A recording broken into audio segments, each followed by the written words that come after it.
You believe there is sort of aliens living amongst us?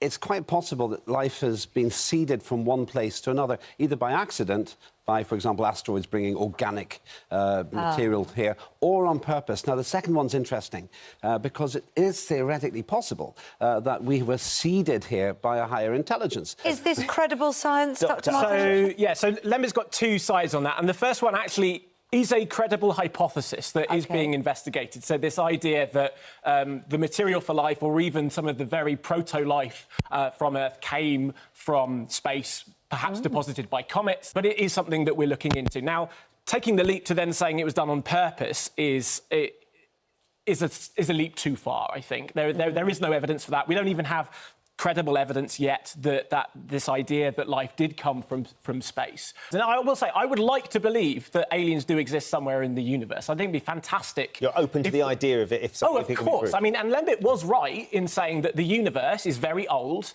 It is incredibly huge. It would be inconceivable that life in some form doesn't exist somewhere. The fact is that if we come from somewhere else, then we're all part of that in a Promethean way. But you believe that aliens do exist, don't you? I'm sure of it. Now, why are you sure? Because there are something like 10,000 million planets, as far as we know, in the universe.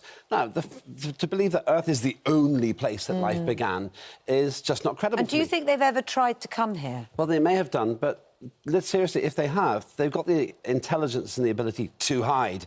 Earth is 4.5 billion years old, and intelligent life has only been on it for a few thousand years, and we've only had radio communications for 100. That shows you how rare intelligence on a planet that actually has the capability of supporting life really is.